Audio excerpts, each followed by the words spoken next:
दोस्तों, क्या आप मुझे बता सकते हैं कि भारत में कौन सी ऐसी दो चीजें हैं जिसको लेकर हम भारतीय हमेशा से एक होकर रहे हैं? यानी जहाँ पे हम अपना ना धर्म देखते हैं, ना जात देखते हैं, ना किसी से हम अपना रिलीजन पूछते हैं, हम सब एक होकर रहते हैं। ऐसी कौन सी दो चीजें हैं, क्या आप मुझे बता सकते हैं? चलिए, मैं आपको 5 सेकंड का टाइम देता हूँ, आप मुझे कॉमेंट करके बताइए।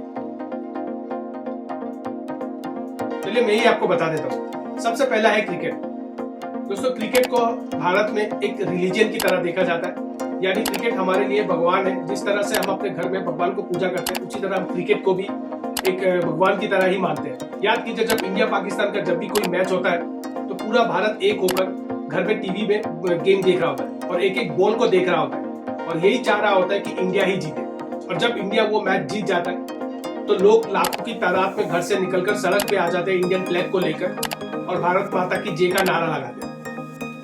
इसके बाद आप देख लीजिए, 2011 का वर्ल्ड कप देख लीजिए, फिर 2024 का T20 वर्ल्ड कप देख लीजिए। किस तरह से जब इंडिया ने T20 वर्ल्ड कप जीता था तो लाखों की तादाद में लोग अपने घर से निकलकर सड़क पर आ गए थे। उस वक्त ना तो कोई किसी ने ये पूछा कि आपका जात क्या है, आपका धर्म क्या है, आप किस रिलीजन से, ऐसा किसी ने नहीं पूछा। हर कोई एक होकर सड़क पे निकला था। दूसरा है दोस्तों आर्मी। जिस तरह का सम्मान या आप कह लीजिए या इज्जत आप कह लीजिए जो इंडियन आर्मी को हम इंडियंस देते हैं, शायद ही किसी देश में मिलता हो।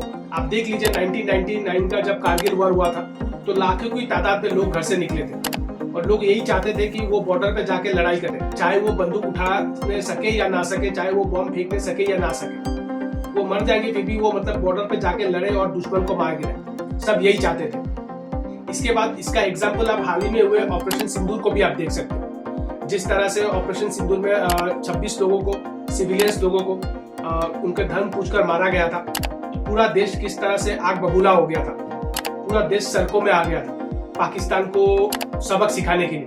लोग यही चाहते थे कि मोदी जी पाकिस्तान को एक ऐसा सबक सिखाए कि उसको याद रखे। हर दिन सोशल मीडिया में यह चलता था कि पाकिस्तान को बॉयकॉट कर दो, ये कर दो, वो कर, मतलब एक आंदोलन एक आंदोलन निकल गया था पाकिस्तान को लेकर।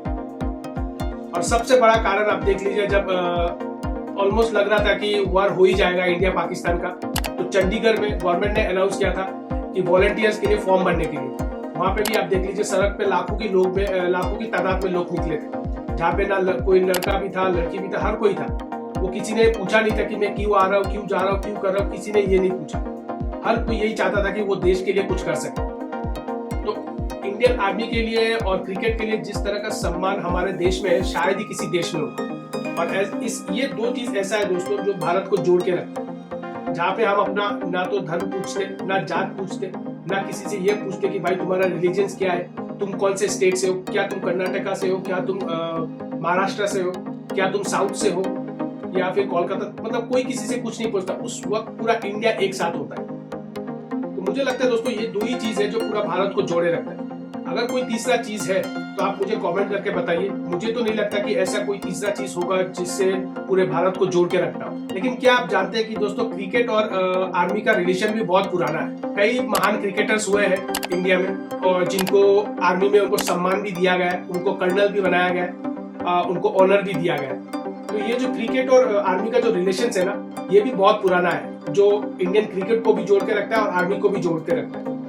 इसके अलावा दोस्तों कई प्लेयर ऐसे भी हैं जिन्होंने वर्ल्ड वॉर 2 में युद्ध भी लड़ा है और युद्ध लड़ते समय इनको अपना क्रिकेट का डेब्यू करना था, वो उनसे मिस हो गया था। यानी उन्होंने युद्ध भी लड़ा है और साथ ही साथ क्रिकेट भी खेला है। तो आज मैं आपको उन प्लेयर्स के नाम बताने वाला हूँ जिन्होंने क्रिकेट के मैदान में तो अपना दमखम दिखाया ही है, साथ ही साथ आर्मी को भी सेवा दिया है, यानी अपना योगदान दिया है। वहाँ पे कई ऐसे जो आर्मी के जिन्होंने आर्मी ज्वाइन किया उनको मोटिवेशन भी दिया है। तो चलिए बिना देर के शुरू करते हैं। और अगर आपको मेरा ये वीडियो अच्छा लगा तो चैनल को लाइक और सब्सक्राइब जरूर कर लेना। तो आइए शुरू करते हैं। नंबर 5 पर है महेंद्र सिंह धोनी। दोस्तों महेंद्र सिंह धोनी को आज कौन नहीं जानता, बच्चा बच्चा महेंद्र सिंह धोनी को जानता है। और उनकी जो पॉपुलैरिटी है ना, आज भी इंडिया में उतना ही है जितना तब जब वो इंडियन टीम में थे।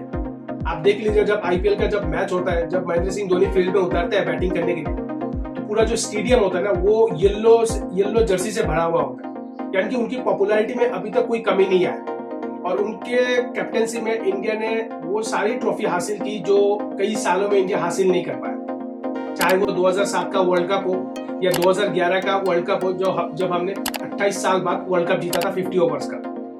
और उसी साल दोस्तों 2011 का वर्ल्ड कप जीतने के बाद महेंद्र सिंह धोनी को इंडियन आर्मी ने ऑनरी लेफ्टिनेंट कर्नल का ओहदा दिया था, यानी उनसे उनको सम्मान दिया था। और यहाँ पर मैं आपको एक और बात बता दूं, बहुत से कम लोग जानते हैं, महेंद्र सिंह धोनी को इस ऑनर के बाद वो वहाँ पे रुके नहीं, उसका उन्होंने ट्रेनिंग लिया, बेसिक ट्रेनिंग लिया जो बड़े बड़े सोल्जर्स ट्रेनिंग लेते हैं। और उन्होंने वो जो बलिदान बैज है, क्योंकि वो ट्रेनिंग के बाद ही किसी जो सेना है, जो आर्मी है, उसको ट्रेनिंग के बाद ही उसको वो बैच दिया जाता है।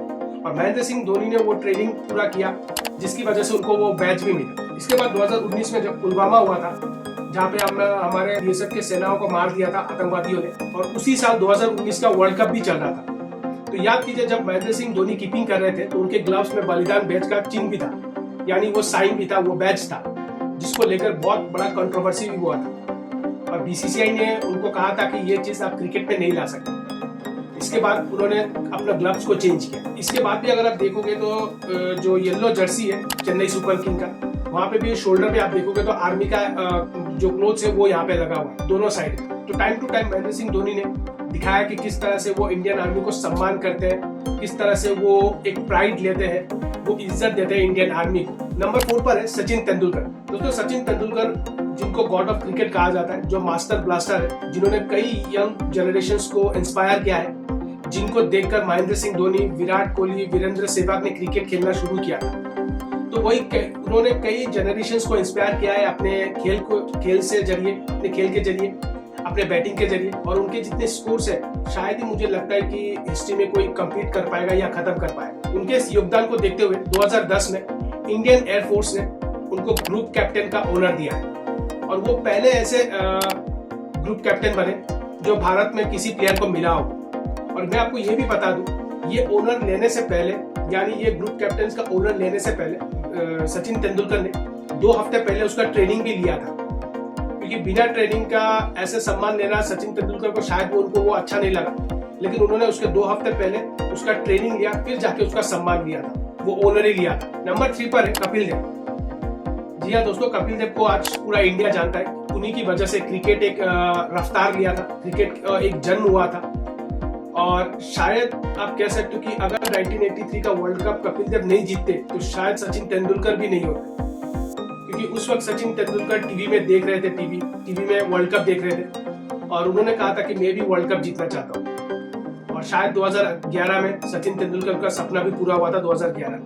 तो अगर वो 1983 का वर्ल्ड कप नहीं जीतते तो शायद आज हमें सचिन तेंदुलकर भी ना मिलते। तो इन्होंने जो देश के लिए किया है, जो क्रिकेट में जो सम्मान हासिल किया है, वो शायद ही कोई क्रिकेटर कर पाएगा। और जिसकी वजह से उनको 2008 में आर्मी ने लेफ्टिनेंट कर्नल का ओहदा दिया था, यानी सम्मान दिया था। नंबर 2 पर है सीके नायडू। दोस्तों सीके नायडू के बारे में बहुत कम लोग जानते हैं। 1923 में उनको पहला अपॉइंटमेंट दिया गया था होलकर आर्मी में, होलकर स्टेट आर्मी, जो ब्रिटिश रूल के अंदर आता था। हम सब जानते हैं कि दोस्तों 1923 में हमारा देश गुलाम था, यानी ब्रिटिश के अंडर आता था। उस वक्त भी ब्रिटिश रूल में होते हुए, यानी सीके नायडू जी को लेफ्टिनेंट कर्नल का ऑनर दिया गया था। यानी आप कह सकते हो कि भले ही वो ब्रिटिश रूल के अंडर थे, लेकिन इंडियन आर्मी की ओर से लड़ते थे। यानी उन्होंने क्रिकेट भी खेला है और साथ ही साथ इंडियन आर्मी के रूप में देश को भी सर्विस दिया है। तो उन्होंने दोनों चीज किया है एक साथ उस वक्त। और नंबर 1 पर आते हैं हेमू अधिकारी, जिनका पूरा नाम है हेमचंद्र रामचंद्र अधिकारी। दोस्तों हेमचंद्र अधिकारी वर्ल्ड वॉर 2 के टाइम अपना योगदान दे चुके, वो युद्ध भी लड़ चुके। और जिस वक्त उनको अपना क्रिकेट का डेब्यू करना था, उस वक्त वो वर्ल्ड वॉर 2 में शामिल थे, जिसकी वजह से वो उनका जो डेब्यू था क्रिकेट का वो मिस हो गया था। बाद में उन्होंने 1947 में अपना डेब्यू किया था और 21 टेस्ट मैच खेला था। इसके बाद उन्होंने रिटायरमेंट लेने के बाद 1977 में वो इंडियन टीम के कोच बने, जहां पे उन्होंने टेस्ट सीरीज में इंग्लैंड को भी हराया था। तो दोस्तों ये 5 ऐसे प्लेयर्स हैं जिन्होंने क्रिकेट के मैदान में तो अपना दमखम दिखाया ही था, साथ ही साथ इंडियन आर्मी में भी अपना दमखम दिखाया, अपना सर्विस दिया है। कई ऐसे जो सोल्जर्स हैं, जो एयरफोर्स के जो पायलट्स हैं, उनको मोटिवेशन दिया है कि किस तरह से देश को आगे रखा जाता है। खेल से भी ज्यादा वो लोग देश को आगे रखते थे। तो ये 5 प्लेयर ऐसे थे दोस्तों जो आज तक के इंडियन क्रिकेट में जिनको इस तरह का सम्मान दिया गया है।